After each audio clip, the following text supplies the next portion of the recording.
You believe you lack discipline. You believe something is broken inside you. But the ancient warriors saw this illusion long before modern psychology named it. In the mountains of feudal Japan, discipline was not a personality trait. It was not motivation. It was not intensity. It was freedom from fear. This story follows a young warrior walking a sacred path, not toward victory over others, but mastery over himself. At first his struggle looks familiar. Inconsistency, doubt, inner resistance, the quiet voice that says tomorrow. He trains hard, yet feels hollow, strong yet unstable, committed yet constantly pulled away from presence. His mentor does not scold him. He does not inspire him. He waits, because the problem is not laziness. It is fear disguised as reason. Fear of discomfort, fear of silence, fear of discovering who you are without excuses. Ancient systems like Bushido and Stoicism understood something modern men forget. Discipline collapses the moment fear governs the mind. Only presence can restore it. This is not a story about becoming ruthless. It is about becoming clear, still, unshakable. This is the warrior's way out. If you enjoyed the video, don't forget to like, comment and subscribe, so I can keep bringing you great content. Chapter 1.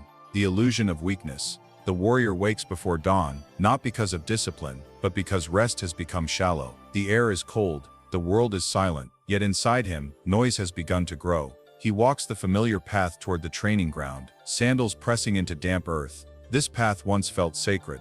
Each step carried meaning. Now it feels routine, heavy, repetitive, unresponsive. His body moves from memory, but his spirit lags behind. Training begins. The wooden blade cuts through the air again and again. The movements are correct. His posture is strong. An outside eye would see no flaw, but presence is thinning. Between strikes, his mind wanders. He counts days. He measures progress. He compares himself to warriors he imagines are stronger, steadier, more disciplined. A quiet conclusion forms. Something is wrong with me. This thought does not arrive loudly. It settles slowly, like dust. He does not challenge it. He accepts it. Discipline, he believes, is something others possess naturally. A trait, a gift.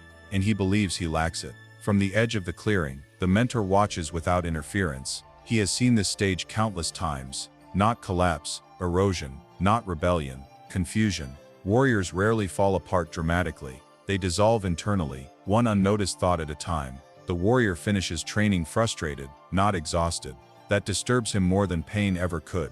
He bows quickly and turns away, irritation hiding beneath discipline. The mentor says nothing. Later, alone, the warrior sharpens his blade, though it does not need sharpening. His hands move with focus while his mind spirals. Why can't I stay consistent? Why does discipline feel forced now? Why am I like this? Modern psychology would name this self-judgment. Ancient systems named it something more dangerous. Identification with thought. That evening, as the fire fades, the mentor finally speaks. When did you decide you were weak? The question strikes harder than accusation. The warrior stiffens. I didn't decide, he replies. I can see it. The mentor steps closer, his presence steady, grounded.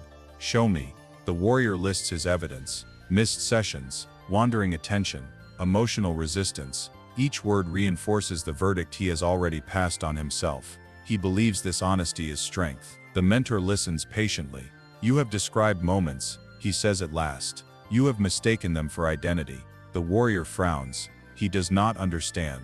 The mentor gestures toward the forest beyond the firelight. A tree does not call itself weak because winter slows its growth. Silence follows. The mentor explains carefully, knowing this moment shapes everything that follows. You believe discipline is a personal quality, something you either have or don't. That belief turns temporary struggle into permanent failure. In ancient training halls, this phase was expected. Warriors were taught that effort fluctuates, attention drifts, motivation fades. None of these were signs of weakness. They were signs of being human under pressure. Modern science confirms what the ancients observed. Harsh self-judgment depletes cognitive control. When the mind attacks itself, it narrows. It seeks relief, not responsibility. What feels like accountability becomes avoidance disguised as logic. The warrior thinks he lacks discipline. In truth, he has lost presence. Fear has quietly entered. Fear of stagnation, fear of effort without reward, fear of discovering limits. But fear rarely announces itself. It speaks in reasonable tones. Rest more, delay, reconsider. The mentor's voice cuts through the fog. Before a man abandons the path, he says, he abandons the present moment. The words follow the warrior into the night. He lies awake, staring into darkness, aware of something unsettling. If weakness is not his nature, if discipline is not a trait, then something else must be standing between him and the path. And for the first time, doubt turns outward instead of inward. Not what is wrong with me, but what am I not seeing? The mentor watches the fire burn low, knowing the first illusion has begun to crack. And cracks, when faced honestly, are where transformation begins. Morning arrives without ceremony. Mist hangs low between the trees, blurring distance and softening edges. The training ground feels quieter than usual, as if the world itself is holding its breath. The warrior begins as always, the same forms, the same rhythm, yet something has shifted. The question planted the night before has not left him. What am I not seeing? Each movement now reveals hesitation he once ignored. Not weakness in the body, hesitation in the mind. A subtle pause before effort, a silent negotiation before commitment. The mentor observes closely. After training, he finally speaks. You believe discipline fails because you are flawed. The mentor says, but discipline does not fail first. Awareness does. The warrior listens, unsettled but attentive. You are not avoiding training. The mentor continues. You are avoiding sensation. The words land sharply. The mentor draws a line in the dirt with his staff. This is where discipline ends, he says, tapping one side. And this tapping the other is where fear begins. The warrior protests. I'm not afraid. The mentor nods. Of course not. Fear rarely announces itself. It disguises itself as intelligence. They walk slowly along the forest path. Fear, the mentor explains, does not speak in panic. It speaks in reason. It suggests delay, optimization, comfort. It asks for better timing, more certainty, clearer signs. Modern psychology confirms this ancient understanding. The brain is designed to minimize uncertainty and discomfort. When effort becomes prolonged and reward distant, the mind seeks escape, not through rebellion, but through justification. The warrior begins to recognize the pattern. The days he skipped training were not driven by exhaustion. They were driven by internal debate. The moments his focus fractured were preceded by quiet resistance. The voice urging him to stop always sounded calm, rational, responsible. Fear was not telling him to quit. Fear was teaching him to negotiate. In samurai training, the mentor says, we did not eliminate fear. We trained inside it. They stopped before a simple wooden post, worn smooth by decades of strikes. Strike, the mentor commands. The warrior obeys, again and again. Minutes pass. The movement becomes tiring. Sensation rises. The mind reacts immediately. This is enough. You've proven your commitment. Rest would be wiser. The mentor says nothing. The warrior notices the urge, not to stop completely, but to adjust, to lessen, to justify stopping early, while preserving self-image. Fear does not want him to fail. Fear wants him comfortable. The mentor finally speaks. Do you feel it? The warrior nods. That voice, the mentor continues, is not your enemy. Your obedience to it is. This distinction changes everything. Fear, the mentor teaches, is a signal, not a command. Ancient warriors learned to stand inside fear without obeying it. They did not argue with it. They did not suppress it. They noticed it and continued. Modern neuroscience mirrors this truth. Fear loses its grip when observed without reaction. The moment it becomes conscious, it weakens. Unconscious fear, however, controls behavior silently. The warrior resumes striking. This time he does not rush to escape sensation. He does not demand relief. He notices discomfort without naming it good or bad. Something subtle happens. The effort remains. The pain remains. But urgency disappears. The mentor watches closely. Discipline does not require courage, he says quietly. It requires honesty. Honesty about fear. Honesty about avoidance. Honesty about the mind's tricks. As the session ends, the warrior feels no triumph, no surge of pride, only clarity. He sees now that what he called lack of discipline was fear acting unchallenged. Not fear of injury or death. Fear of prolonged effort without emotional reward. That night, the mentor leaves him with one instruction. Tomorrow, he says, you will train in silence. No guidance, no correction, no reassurance. The warrior bows. He does not know why, but unease stirs within him. For the first time, discipline will not be reinforced by instruction, only by presence, and fear, no longer hidden behind logic, will have nowhere left to hide. Silence changes the weight of things. At dawn, the warrior arrives at the training ground, expecting instruction. None comes. The mentor is present, but distant, seated beneath a pine tree, eyes closed, breath slow. He does not look up. No command, no correction, no encouragement, only repetition. The warrior hesitates, then begins. The first movements feel awkward, unfinished, as if something essential is missing. Without guidance, uncertainty creeps in. Is the stance correct? Is the rhythm right? Is this enough? Silence answers nothing. Minutes stretch. The only sounds are breath, fabric, feet against earth. Without an external voice, an internal one grows louder. You're wasting time. This isn't efficient. You've already proven discipline. The warrior recognizes the voice immediately. Ego, not arrogance. Insecurity disguised as importance. The need to feel seen, validated, progressing. Ego does not crave comfort alone. It craves meaning assigned by others. Zen teachings warned of this long ago. Modern psychology confirms it when external feedback disappears. The mind scrambles to recreate identity through self-talk. Silence threatens the ego because it removes comparison. The warrior continues. With each repetition, irritation surfaces. The body can endure, but the mind resists emptiness. No praise means no evidence of worth. No correction means no reassurance of competence. This is where most men break discipline, not from pain, but from invisibility. The mentor opens his eyes briefly. Do not seek yourself in effort, he says softly. Disappear into action. Then silence returns. The warrior understands now. Silence is not absence, it is exposure. Without noise, excuses lose cover. Without instruction, responsibility sharpens. The warrior cannot perform discipline, he must embody it. Breath steadies, movements simplify, excess tension releases. He stops trying to look disciplined and starts simply moving. Neuroscience describes this shift as reduced self-referential processing, the quieting of the brain's narrative center. Ancient systems called it presence. The ego fights hardest here. It demands novelty, it demands reward, it demands acknowledgement. But the warrior does not negotiate. He notices the urge. He returns to breath. He continues. Time dissolves. When the session ends, there is no signal. The warrior stops only when the body naturally completes the cycle. No triumph rises, no disappointment either, just stillness. The mentor finally speaks. Ego survives on commentary, he says. Silence starves it. The warrior probes deeply. He realizes now that discipline was never meant to feel impressive. The need to feel disciplined was the very thing undermining it. True discipline is quiet, unannounced, unobserved. That night, the warrior sleeps deeply, without the familiar churn of self-judgment. In silence, he did not lose himself. He lost the false version that needed noise to exist. The next phase begins, without announcement. The mentor does not explain it. He simply changes the order of days. Training now follows a fixed rhythm. Same time, same sequence, same ending. No variation to entertain the mind. No intensity to impress the ego. At first the warrior feels disappointed.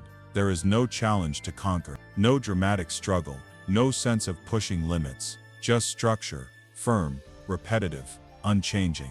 This feels empty, the warrior thinks. The mentor hears him anyway. Good, he says. Now the system can work. The samurai never trusted emotion. They understood something modern men often forget. Feelings rise and fall like weather, but duty must remain unmoved. Bushido was not built to inspire. It was built to carry.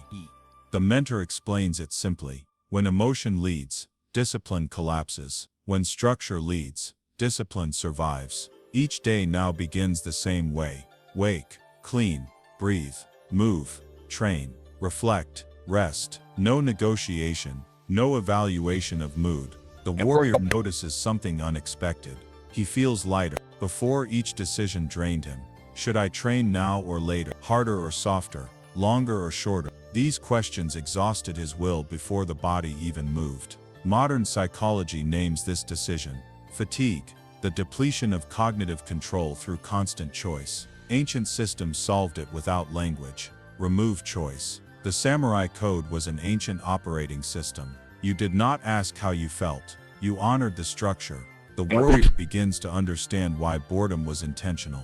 Boredom strips drama. Without drama, ego loses leverage. Fear attempts a new tactic.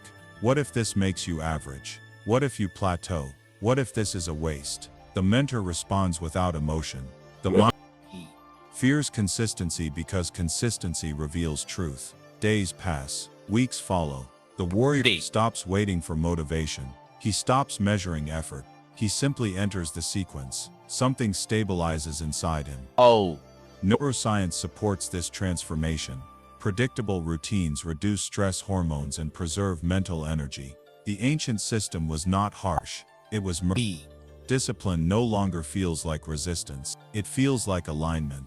On one quiet evening, the warrior speaks. I don't feel disciplined, he admits. The mentor smiles slightly. Then it is working. Discipline, the mentor explains, was never meant to feel heroic. It was meant to be invisible, like gravity, always present, rarely noticed. The warrior sees it now.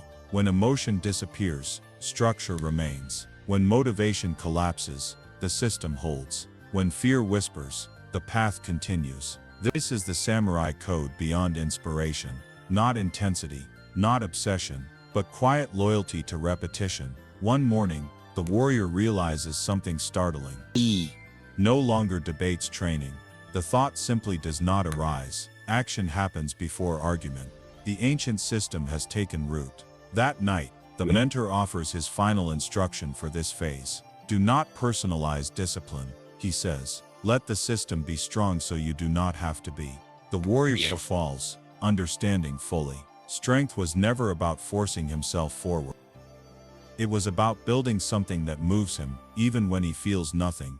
The change does not announce itself. There is no sudden surge of confidence, no moment of triumph, no internal declaration of victory. Discipline simply stops feeling heavy.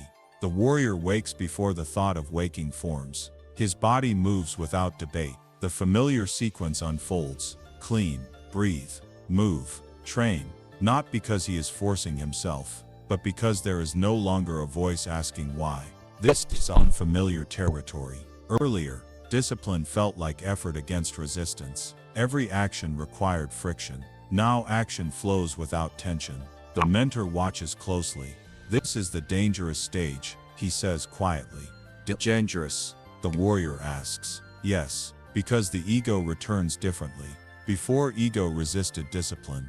Now ego wants to claim it. The warrior notices it quickly. A subtle pride creeps in. He begins to see himself as disciplined. He notices others lacking structure. A quiet comparison forms. The mentor interrupts immediately. Do not turn discipline into identity language, he warns, or you will lose it. The lesson cuts deeper than expected. The mentor explains, identity can either stabilize discipline or poison it. When discipline becomes something you perform, ego demands recognition. When it becomes something you are, it remains quiet. Ancient warriors understood this distinction intuitively. They did not call themselves disciplined. They called themselves students of the path. Neuroscience mirrors this wisdom. Habits anchored to identity require less energy, but identity must remain humble and process-based, not ego-based. When the mind seeks validation, discipline weakens. So the mentor offers a refull. Do not say I am disciplined.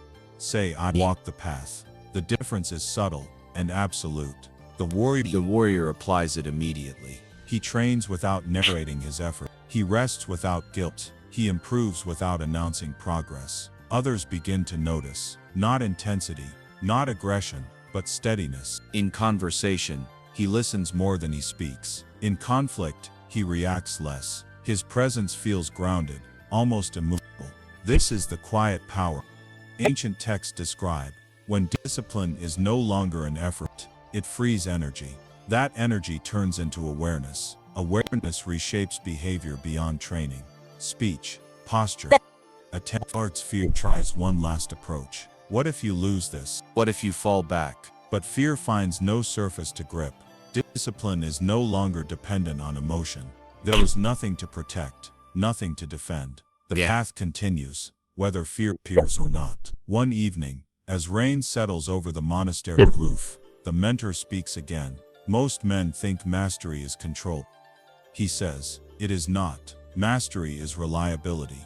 The warrior understands. He is no longer chasing strength. He is becoming predictable, in the best possible way. Predictable to the path, predictable to structure, predictable to himself. The ancient system has done its work. Discipline has dissolved into character, not rigid, not obsessive, but unshakable. The mentor steps back more now. Instruction fades, correction becomes rare. The warrior continues without needing guidance. This is how transformation completes. Quietly, no fireworks, no applause, only continuity. The warrior realizes something profound. He no longer asks if he will continue. Continuation is assumed, and in that assumption, freedom reigns. There is no ending to the path. This is the final lesson the warrior learns. Morning arrives as it always has. Pale light slipping through mist, birds calling without urgency. The warrior rises, not because discipline commands him, but because movement is now natural. He prepares himself in silence. No anticipation, no resistance. The mentor is absent, not gone, simply no longer present. At first the warrior notices the absence sharply. For years the mentor's presence shaped the rhythm of training. Even in silence, guidance was felt. Now there was only space, and in that space fear attempts its final whisper. What if you drift without guidance? What if this calm fades? What if you lose the edge you earned? The warrior does not argue with these thoughts. He lets them pass. This is the difference now. Earlier in his journey, fear demanded response. It pulled attention, created urgency, forced decision. Now it is simply another sensation, like cold air on skin, or fatigue in muscle.